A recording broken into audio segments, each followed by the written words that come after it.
स्वागत है दोस्तों आपका हमारे YouTube चैनल पर। दोस्तों आज की वीडियो में हम बात करने वाले हैं अर्थशास्त्र। तो परमार सर की जो इकोनॉमिक्स की यानी कि अर्थशास्त्र की जो बुक है जिसको हम आज रिवीजन करने वाले हैं, तो जिनका भी एसएससी, रेलवे, दिल्ली पुलिस का एग्जाम है उनके लिए ये वीडियो काफ़ी ज़्यादा यूजफुल होने वाली है। तो चलिए दोस्तों आज की वीडियो को स्टार्ट करते हैं। अर्थशास्त्र को हम दो पार्ट्स में बांटते हैं, एक तो है माइक्रो इकोनॉमिक्स, एक है मैक्रो, दूसरा है माइक्रो। हिंदी में कहें तो समष्टि अर्थशास्त्र, दूसरा है सूक्ष्म अर्थशास्त्र। मैक्रो इकोनॉमिक्स या फिर समष्टि अर्थव्यवस्था। समष्टि अर्थव्यवस्था में समस्त आर्थिक क्रियाओं का संपूर्ण रूप से अध्ययन किया जाता है, जैसे कि राष्ट्रीय आय का, उत्पादन का, बेरोजगारी का। माइक्रो इकोनॉमिक्स यानी कि सूक्ष्म या फिर व्यष्टि अर्थव्यवस्था में व्यक्तिगत आय, व्यक्तिगत इकाइयों और व्यक्तिगत उत्पादन का अध्ययन जो किया जाता है। नेक्स्ट है कि अर्थव्यवस्था के प्रकार। अर्थव्यवस्था के 3 प्रकार हैं। पहला है पूंजीवादी अर्थव्यवस्था, दूसरा है समाजवादी अर्थव्यवस्था, तीसरा है मिश्रित अर्थव्यवस्था। यहाँ पर उनसे रिलेटेड कुछ फैक्ट्स को हम देख लेते हैं। पूंजीवादी व्यवस्था है, दूसरा समाजवादी है, तीसरा है मिश्रित अर्थव्यवस्था। स्वामित्व की बात करें तो पूंजीवादी व्यवस्था में व्यक्तिगत जो है वो स्वामित्व होता है। समाजवादी में जो है वो सार्वजनिक होता है, जो कि रूस से लिया गया है। तीसरा होती है मिश्रित। मिश्रित में जो है दोस्तों स्वामित्व दोनों का होता है, यानी कि व्यक्तिगत भी होता है और सरकार का भी होता है, और यह जो है वो भारत में है। दूसरा है आर्थिक उद्देश्य या फिर मकसद। यहाँ पर जो पूंजीवादी व्यवस्था है उसमें जो आर्थिक उद्देश्य होता है वो होता है लाभ कमाना। समाजवादी में जो आर्थिक मकसद होता है वो होता है समाज कल्याण, और जो मिश्रित होती है उसमें जो है दोनों होता है, यानी कि लाभ कमाना और सामाजिक कल्याण करना। तीसरे की बात करें तो सरकार की भूमिका क्या होती है, तो पूंजीवादी व्यवस्था में सरकार की कोई भूमिका नहीं होती, और समाजवादी अर्थव्यवस्था में जो सरकार की पूरी भूमिका होती है। मिश्रित की बात करें तो इसमें सीमित भूमिका होती है। नेक्स्ट बात करें आय का वितरण। पूंजीवादी व्यवस्था में जो आय का वितरण असमान होता है, समाजवादी में जो समान होता है, और मिश्रित की बात करें तो इसमें कम असमान होता है। नेक्स्ट है कि आर्थिक स्वतंत्रता। पूंजीवादी व्यवस्था में आर्थिक स्वतंत्रता जो है पूरी स्वतंत्रता होती है, समाजवादी व्यवस्था में जो आर्थिक स्वतंत्रता की जो कुछ कमी होती है, और मिश्रित में जो है ये नहीं होती। नेक्स्ट है कि अर्थव्यवस्था के क्षेत्र यानी कि इसके 3 क्षेत्र होते हैं। पहला है प्राथमिक क्षेत्र, दूसरा द्वितीय है, उसके बाद है तृतीय क्षेत्र। प्राथमिक क्षेत्र यानी कि सीधे तौर पर पर्यावरण पर जो है निर्भर होता है। एग्जाम्पल्स है जैसे कृषि, मत्स्य पालन, पशुपालन और खनन। इसमें संलग्न श्रम की प्रकृति को रेड कॉलर जॉब के जरिए जो है संकेत किया जाता है, यानी कि इसमें जो व्यक्ति काम करते हैं उसको रेड कॉलर जॉब जो है वो कहा जाता है। नेक्स्ट है द्वितीय क्षेत्र। द्वितीय क्षेत्र अर्थव्यवस्था का वह क्षेत्र जो प्राथमिक क्षेत्र के उत्पादकों को अपनी गतिविधियों में कच्चे माल की तरह उपयोग जो वो करता है। एग्जाम्पल की बात करें तो लौह इस्पात उद्योग, वस्त्र उद्योग, गहन इलेक्ट्रॉनिक्स इत्यादि। और जो इस क्षेत्र में जो काम करते हैं उनको कहते हैं ब्लू कॉलर जॉब, और इसे जो देश की रीढ़ की हड्डी जो कहा जाता है। नेक्स्ट है तृतीय क्षेत्र, जिसे सेवा क्षेत्र भी कहते हैं। इस क्षेत्र में विभिन्न प्रकार की सेवाओं का अध्ययन जो किया जाता है, जैसे कि बीमा, बैंकिंग, चिकित्सा, शिक्षा, पर्यटन इत्यादि। और इसमें जो व्यक्ति काम करते हैं उनको व्हाइट कॉलर जॉब जो कहा जाता है।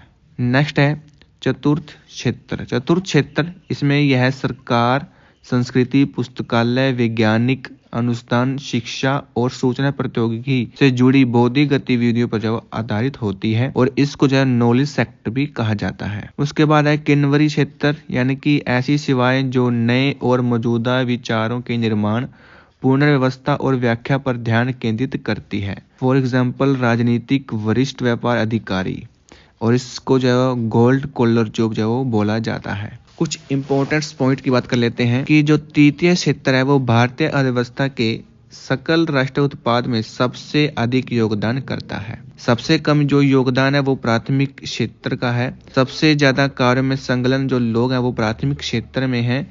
सबसे कम कार्यों में संलग्न यानी कि शामिल लोग जो वो तृतीय क्षेत्र में है। नेक्स्ट है राष्ट्रीय आय यानी कि नेशनल इनकम। राष्ट्रीय आय की गणना सबसे पहले है जीडीपी को बोलते हैं सकल घरेलू उत्पाद, यानी कि ग्रॉस डोमेस्टिक प्रोडक्ट। तो जीडीपी होती क्या है, तो किसी भी देश की सीमाओं के भीतर एक समय अवधि में, आमतौर पर 1 वर्ष पर, उत्पादित सभी अंतिम वस्तुओं और सेवाओं का मौद्रिक मूल्य जो जीडीपी होता है। वित्तीय वर्ष की बात करें तो यह 1 अप्रैल से शुरू होता है और 31 मार्च तक का जो टाइम पीरियड है उसको वित्तीय वर्ष कहा जाता है। नेक्स्ट है जीएनपी, सकल नेशनल उत्पाद। तो देश के निवासियों द्वारा देश में या फिर विदेश में 1 वर्ष में किए गए अंतिम रूप से उत्पादित कुल वस्तुओं एवं सेवाओं के मौद्रिक मूल्य को सकल राष्ट्रीय उत्पाद जो वो कहा जाता है। जीएनपी में क्या क्या शामिल होता है? इसमें जीडीपी होती है प्लस विदेश से शुद्ध कारक आय। विदेश से शुद्ध कारक आय का मतलब क्या है, यहाँ पर एक एग्जाम्पल के जरिए हम समझते हैं। ये एक मैप है इंडिया का जिसमें भारतीय हैं और कुछ अंग्रेज हैं। दूसरा है विदेशों का जिसमें भारतीय रहते हैं और अंग्रेज रहते हैं। तो जो जीडीपी होती है उसमें ए प्लस में बी, यानी कि इंडिया के अंदर अंग्रेज और जो भारतीय हैं वो जो कमाते हैं उसको जीडीपी बोलते हैं।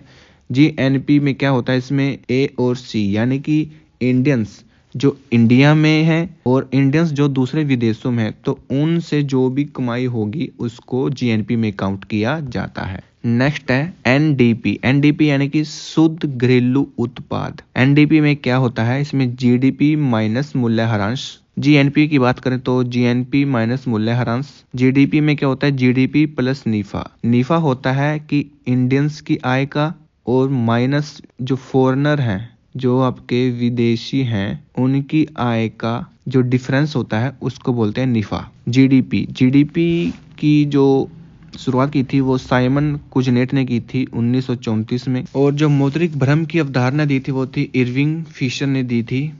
और जो अपस्फीति कारक होता है वो है नॉमिनल जीडीपी बटे में वास्तविक जीडीपी इनटू में 100। जीडीपी की गणना करने के तरीके। तो जीडीपी की जो गणना करने के तरीके हैं दोस्तों, उनकी बात हम यहाँ पर कर लेते हैं।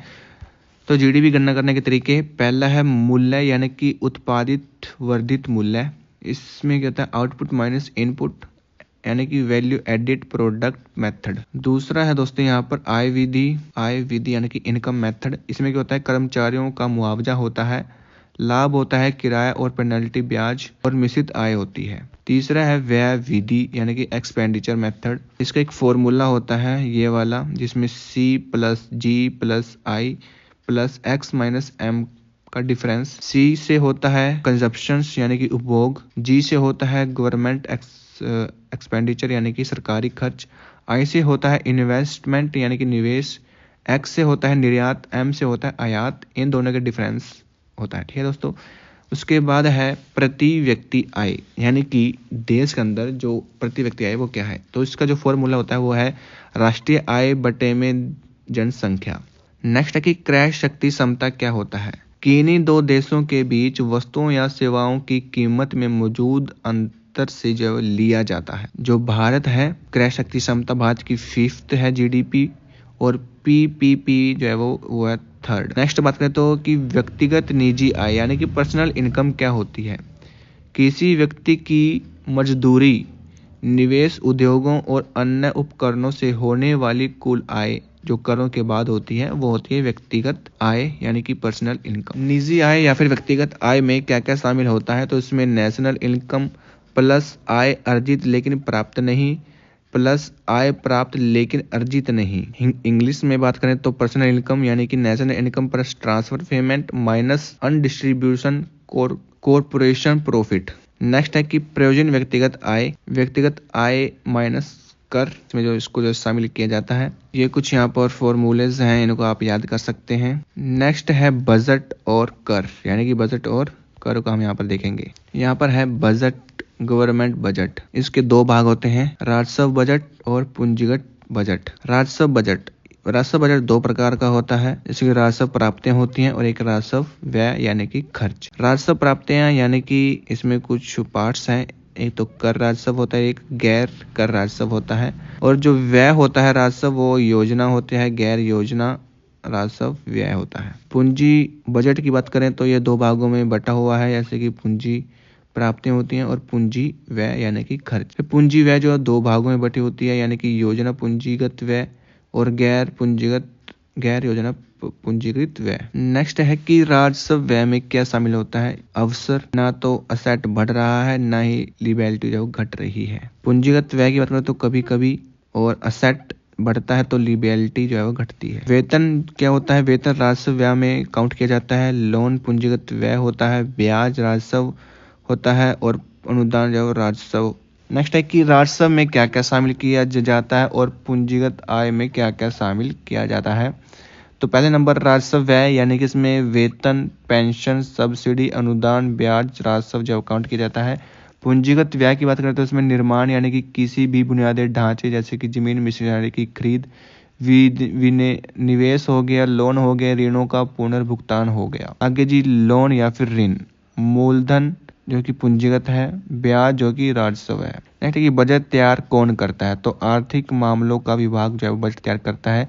बजट को प्रस्तुत कौन करता है। तो वो करता है वित्त मंत्री। 1921 में एक वर्ष समिति इसने सामान्य बजट और रेलवे बजट को जो पेश किया था। नेक्स्ट है कि 2016 में विवेक देवराय समिति जिसने general budget plus railway budget पेश किया था। पहला बजट पेश किसने किया था। तो वो किया था R.K. सन्मुख शेट्टी ने। दूसरा बजट जॉन मथाई ने प्रस्तुत किया था और सबसे ज़्यादा जो बजट प्रस्तुत किया है वो किया है मोरारजी देसाई ने लगभग 10 बार। उसके बाद है P. चिदम्बरम जिसने 9 बार प्रस्तुत किया है। फिर है प्रणब मुखर्जी जिसने 8 बार जो है वो प्रस्तुत किया है बजट। उसके बाद है यानी कि डिसीट्स यानी कि घाटा।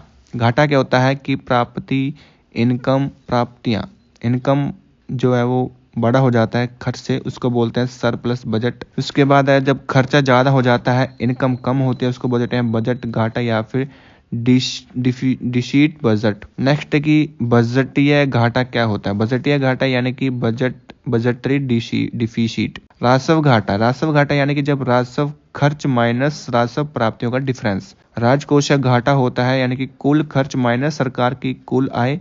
कुल आय में क्या क्या शामिल होता है। एक तो राजस्व प्राप्त होता है प्लस ऋणों की वसूली प्लस अन्य प्राप्तियां। उसके बाद है प्राथमिक घाटा। प्राथमिक घाटा होता है राजकोषीय घाटा माइनस ब्याज। उसके बाद है प्रभावी राजस्व घाटा यानी कि राजस्व घाटा माइनस पूंजीकृत परिसंपत्तियों के निर्माण के लिए सहायक अनुदान। उसके बाद है कि वित्तीय वर्ष। वित्तीय वर्ष 31 मार्च 1 अप्रैल की जो चलता है माना जाता है। नेक्स्ट है कि कराधान यानी कि टैक्सेशन। टैक्सेशन क्या होता है। प्रत्यक्ष कर होता है और एक अप्रत्यक्ष कर। प्रत्यक्ष कर यानी कि सीधे सरकार का भुगतान इसमें जो किया जाता है। अप्रत्यक्ष कर होता है यानी कि सरकार को सीधे भुगतान नहीं किया जाता। उसके बाद है प्रत्यक्ष कर में दूसरा, इन करों को किसी भी अन्य इकाई को स्थानांतरित जो नहीं किया जाता, यह किसी अन्य इकाई में जो स्थानांतरित किया जाता है। प्रत्यक्ष कर में क्या होता है प्रगतिशील कर होता है और अप्रत्यक्ष कर में प्रगतिगामी जो वो होता है। उदाहरण की बात करें तो प्रत्यक्ष कर की तो आय हो गया, वेल्थ टैक्स हो गया, उपहार कर हो गया, कैपिटल गेन्स कर हो गया। अप्रत्यक्ष कर के उदाहरण की बात करें तो GST हो गया जो कि 101वां संविधान संशोधन किया गया था 1 जुलाई 2017 को पहला हुआ था असम राज्य में। GST काउंसिल की बात करें तो अनुच्छेद 279A है जिसमें 33 सदस्य हैं, 2 केंद्र से हैं, 31 राज्यों से और केंद्र शासित प्रदेशों से। और जो GST का जो अध्यक्ष होता है तो वो वित्त मंत्री होता है। नेक्स्ट है कि सरचार्ज कर, पे कर। सेंस की बात करें तो एक निश्चित उद्देश्य के लिए सभी पर जो लगता है। आगे जी पिगोविजन कर यानी कि किसी भी सामान के लेन देन पर लगाए जाने वाला जो कर होता है जो नकारात्मक भारी कारक का सृजन करता है।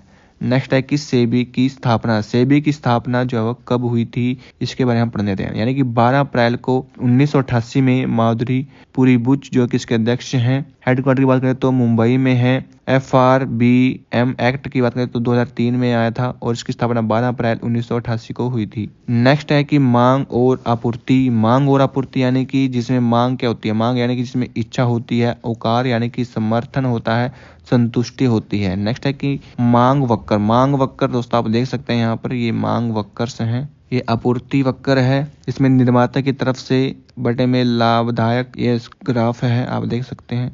नेक्स्ट है कि अपवाद इनसे जुड़े, ठीक है दोस्तों। यानी कि उसके बाद है कि गिफेन गुड्स। गिफेन गुड्स ने क्या कहा है कि गैर लग्जरी माइनस अनाज, नमक। लेबलेंस गुड्स ने कहा है कि लग्जरी वस्तुएं यानी जैसे कि आईफोन, ऑडी, BMW इनकी मांग जो है वो बढ़ती है। नेक्स्ट है कि मूल्य लोच, मूल्य में परिवर्तन, मांग में परिवर्तन आमतौर पर जो है ऋणात्मक होता है। मूल्य लोच क्या होता है, यानी कि मांग में प्रतिशत परिवर्तन बटे में मांग में प्रतिशत परिवर्तन। उसके बाद है पूर्णतः लोच मांग, पूर्णतः लोच मांग यानी कि जैसे मांग बढ़ेगी वैसे वैसे मूल्य जो है वो घटता जाएगा। उसके बाद है क्रॉस प्राइस इलेक्ट्रिसिटी, यानी कि जैसे मूल्य बढ़ेगा वैसे मांग घटेगी, जैसे ही मूल्य घटेगा वैसे ही मांग बढ़ेगी। उसके बाद है कि लोगों द्वारा पैसा रखने के 3 उद्देश्य होते हैं। नंबर 1 लेन देन के उद्देश्य से, नंबर 2 भविष्य खर्च से, नंबर 3 होता है सट्टा मकसद। सट्टा मकसद की बात करें तो J.M. किन्स के द्वारा से दिया गया था, यानी कि पैसों की सट्टा मांग। परिसंपत्ति की मांग की बात करें तो स्पेकुलर मेथड फॉर मनी, ब्याज दर कम, ठीक है, पैसों को अपने पास रखना। उसके बाद दोस्तों ब्याज के प्रकार, ब्याज के प्रकार क्या होता है, यानी कि एक तो एकाधिकार होता है, केवल एक विक्रेता होता है, उदाहरण भारतीय रेलवे। उस दूसरा है अल्पाधिकार बाजार, यानी कि कम संख्या में आपूर्तिकर्ताओं का वर्चस्व, अधिक खरीदार होते हैं, नो इजी एंट्री होती है, उदाहरण टेलीकॉम सेक्टर जैसे कि जियो, एयरटेल, VI, लैपटॉप इत्यादि। नेक्स्ट है कि एकाधिकार प्रतियोगिता, यानी कि बहुत विक्रेता होते हैं, बहुत खरीदार होते हैं, समान लेकिन थोड़े अलग अलग उपवाद होते हैं, उदाहरण टूथपेस्ट, कपड़े। नेक्स्ट है कि पूर्ण प्रतियोगिता, यानी कि परफेक्ट कंपटीशन, यानी कि बहुत विक्रेता होते हैं और बहुत ही खरीदार होते हैं, सजातीय उत्पादन होते हैं, उदाहरण जैसे कि एग्रीकल्चर उत्पाद, फ्री एंट्री एग्जिट। नेक्स्ट है कि मुद्रास्फीति, समय के साथ साथ विभिन्न माल और सेवाओं की कीमतों में होने वाली एक सामान्य बढ़ोतरी जो मुद्रास्फीति कहलाती है। क्रय क्षमता क्या होती है, इसमें घटती बढ़ती रहती है। एवन फिशर ने कहा है मौद्रिक भ्रमण की जो परिभाषा दी है। मुद्रास्फीति में किसे लाभ होता है, तो इसमें ऋणदाता को जो है लाभ होता है, उधार लेने वाला जो है इसमें फायदे में रहता है। मुद्रास्फीति के कारण इसमें 2 इसके कारण बताने गए हैं, यानी कि डिमांड फुल हो यानी कि मांग जनित हो, या फिर कॉस्ट पुश हो यानी कि लागत जनित हो। मुद्रास्फीति के मापन, इसके 2 मापन है, यानी कि पहला है VPI, दूसरा है CPI। WPI की बात करें तो होलसेल प्राइस इंडेक्स, CPI की बात करें तो कंज्यूमर प्राइस इंडेक्स। यानी कि WPI यानी कि थोक मूल्य सूचांक, CPI यानी कि उपभोक्ता मूल्य सूचांक। WPI की बात करें तो यह थोक व्यवसायों द्वारा अलग व्यवसायों को बेची जाने वाली वस्तुओं की कीमतों में बदलाव को मापता है। दूसरी बात करें तो CPI की, यानी कि खाद्य पदार्थों को अधिक वेटेज जो वो देता है। दूसरा है कि WPI यानी कि निर्मित वस्तुओं को अधिक वेटेज जो दिया जाता है। आधार वर्ष की बात करें तो 11 से 12। WPI में फर्स्ट टाइम जो 1942 में किया गया था। जारी कौन करता है इसको, वाणिज्य और उद्योग मंत्रालय के तहत आर्थिक सलाहकार कार्यालय यानी कि DPIIT द्वारा इसको जो प्रस्तुत किया जाता है। CPI की बात करें तो आधार वर्ष जो है वो 2011 से 12 है। जारी जो कौन करता है इसको, राष्ट्रीय सांख्यिकी कार्यालय यानी कि MOSPI के अंतर्गत इसको पेश किया जाता है। मुद्रास्फीति को नियंत्रित करने के लिए RBI जो CPI का प्रयोग जो करता है। नेक्स्ट है IIP यानी कि इंडेक्स ऑफ इंडस्ट्रियल प्रोडक्ट, यानी कि औद्योगिक उत्पाद सूचांक। आधार वर्ष 2011 से 12 प्रकाशित कौन करता है, NSO। 8 मुख्य उद्योग हैं जिसमें 40% है। पहला है रिफाइनरी उत्पाद, दूसरा है बिजली उत्पाद, तीसरा है इस्पात, चौथा है कोयला, 5वां है प्राकृतिक गैस, छठा है सीमेंट, 7वां है उर्वरक, 8वां है कच्चा माल। आगे जी मुद्रास्फीति। नेक्स्ट है कि मुद्रास्फीति के प्रकार, मुद्रास्फीति के प्रकार। तो दोस्तों यह है मुद्रास्फीति के प्रकार। यहाँ पर पहला है क्रीपिंग मुद्रास्फीति जिसमें 3 से 4% होता है। वॉकिंग मुद्रास्फीति जो कि 4 से 10% है। रनिंग मुद्रास्फीति जो कि 10 से 20% है। आगे जी गैलोपिंग मुद्रास्फीति जो कि 20 से 100% है। फिफ्थ है हाइपर मुद्रास्फीति जो कि 100% है। उसके बाद बात करते हैं अवस्फीति। अवस्फीति यानी कि डिसइन्फ्लेशन, यानी कि महंगाई की दूरी जो है वो महंगाई की जो दर है वो घट रही है। जैसे फॉर एग्जांपल 10 से 8, 7, 5 होती जा रही है। अगर अवस्फीति यानी कि डिफ्लेशन मुद्रास्फीति का विपरीत होता है। कीमत के समान स्तर में गिरावट आती है क्रय शक्ति में। नेक्स्ट है फिलिप वक्कर यानी कि मुद्रास्फीति और बेरोजगारी में स्थिर और विपरीत जो संबंध होता है। नेक्स्ट है कि स्फीति जनित मंदी, यानी कि मुद्रास्फीति अगर बढ़ेगी तो बेरोजगारी भी बढ़ेगी। फिलिप वक्र यहाँ पर जो है वो फेल हो जाता है। ग्रेट रिसेशन की बात करें तो 1930 से 1933 है। ग्रेट रिसेशन की बात करें तो 2008 से 2009 है। बेरोजगारी के प्रकार की यहाँ पर हम बात कर लेते हैं। तो बेरोजगारी के प्रकार पहला है संरचनात्मक बेरोजगारी, यानी कि कौशल और नौकरी की आवश्यकताओं का बेमेल। ये आमतौर पर शहरी क्षेत्र में होता है, ठीक है। दूसरी उसके बाद शिक्षित बेरोजगारी, जिसमें डिग्री माइनस बेरोजगारी, यह भी शहरी क्षेत्र में है। उसके बाद है घर्षणात्मक बेरोजगारी, यानी कि नौकरियों के बीच अस्थायी बेरोजगारी, जैसे कि नए जॉब की तलाश में कुछ लोग होते हैं, शहरी क्षेत्र में ज़्यादा होती है। उसके बाद है प्रच्छन्न बेरोजगारी, यानी कि आवश्यकता से अधिक लोगों को रोजगार दिया जाता है कृषि क्षेत्र में, जो कि ग्रामीण क्षेत्र में। उसके बाद है चक्रीय बेरोजगारी, यानी कि आर्थिक उतार चढ़ाव से संबंधित है, शहरी क्षेत्र में है। मौसमी बेरोजगारी, यानी कि मांग में मौसमी बदलाव के परिणाम स्वरूप जो है वो होती है, जिसमें ग्रामीण को जिसमें शामिल किया जाता है। उसके बाद है मनी एंड बैंकिंग, यानी कि भारतीय reserve bank. Hilton young commission जो कि 1926 में बना था। आरबीआई अधिनियम आया 1934 में। 1 अप्रैल 1935 को आरबीआई की स्थापना हुई। हेडक्वार्टर है कलकत्ता में, वर्तमान मुंबई में है। 1937 में इसको जो चेंज किया गया था। इसका कार्य क्या होता है, यानी कि बैंकिंग सिस्टम की देखरेख होती है। बैंक जो है वो लाइसेंस देता है, विनियमन करता है, और बैंकिंग विनियमन अधिनियम जो कि 1949 को आया था। नेक्स्ट है कि करेंसी प्रिंटिंग करना, यानी कि 1 रुपये का छोड़कर बाकी सब नोट जो छापता है वो आरबीआई करता है। 1 रुपये के नोट को जो वित्त मंत्रालय द्वारा जारी किया जाता है, और कानूनी निविदा जो आरबीआई के द्वारा की जाती है। नेक्स्ट है कि तीसरा है कि मौद्रिक नीति, यानी कि मुद्राएं छापता है। उसके बाद है आखिरी कर्जदाता, यानी कि लेंडर ऑफ लास्ट रेसोर्ट जो आरबीआई है। आरबीआई को बैंकों का बैंक भी जो कहा जाता है। आरबीआई एक्ट 1934, यानी कि अनुसूचित बैंक और गैर अनुसूचित बैंक। उसके बाद है कि वाणिज्य बैंक और सरकारी बैंक। वाणिज्य बैंक का मकसद होता है प्रॉफिट कमाना। जो सहकारी बैंक होता है उसका नॉन प्रॉफिट, यानी कि लाभ कमाना नहीं होता। जो वाणिज्य बैंक, उसमें जो आगे इसका पार्ट है वो है सार्वजनिक क्षेत्रीय बैंक और निजी बैंक। निजी बैंक की बात करें तो भारतीय और विदेशों में होते हैं, यानी कि भारतीय जो बैंक है वो एचडीएफसी, आईसीआईसीआई, कोटक। विदेशी बैंक हैं सीआईटीआई बैंक, एचएसबीसी। जो 11 राष्ट्रीय बैंकों का जो राष्ट्रीयकरण किया गया था, प्लस एसबीआई का 12 बैंक उसमें बाद में किया गया था। वित्तीय सम्मेलन के लिए बैंकों का राष्ट्रीयकरण 1969 में 14 बैंकों का राष्ट्रीयकरण किया गया था, और 1980 में 6 बैंकों का राष्ट्रीयकरण किया गया था। भारत में बैंकिंग क्षेत्र का प्रणाली का इतिहास। तो पहली बैंक जो भारत की वो थी बैंक ऑफ हिंदुस्तान, जो कि 1970 में बना था। दूसरा है 1806 कलकत्ता बैंक। तीसरा है 1840 में बॉम्बे में। उसके बाद है 1843 में मद्रास में जो बैंक ओपन हुई थी। इन तीनों को जो है इंपीरियल बैंक ऑफ इंडिया बना दिया गया था 1921 में। फिर 1935 में इन सभी को जो है एसबीआई में जो है वो चेंज कर दिया गया, यानी कि बदल दिया गया। भारत का पहला स्वामित्व बैंक है इलाहाबाद बैंक, जो कि 1865 में बना था। क्षेत्रीय ग्रामीण बैंक, यानी कि आरआरबी बैंक की बात करें तो 1975 में इसकी स्थापना हुई थी। फर्स्ट जो आरआरबी बैंक था वो था प्रथम ग्रामीण बैंक, जो कि 2 अक्टूबर को 1975 में बना था, यूपी के मुरादाबाद में। नेक्स्ट है कि आरआरबी की में जो 50% हिस्सेदारी केंद्र की होती है, 15% राज्य की होती है, और 35% जो स्पॉन्सर बैंक की होती है। नेक्स्ट कुछ यहाँ पर संस्थानों की बात हम कर लेते हैं। पहला है नाबार्ड यानी कि राष्ट्रीय कृषि और ग्रामीण विकास बैंक होता है। नाबार्ड अधिनियम 1981 को आया था। 12 अप्रैल 1982 को जो इसकी स्थापना हुई थी। का हेडक्वार्टर है मुंबई में।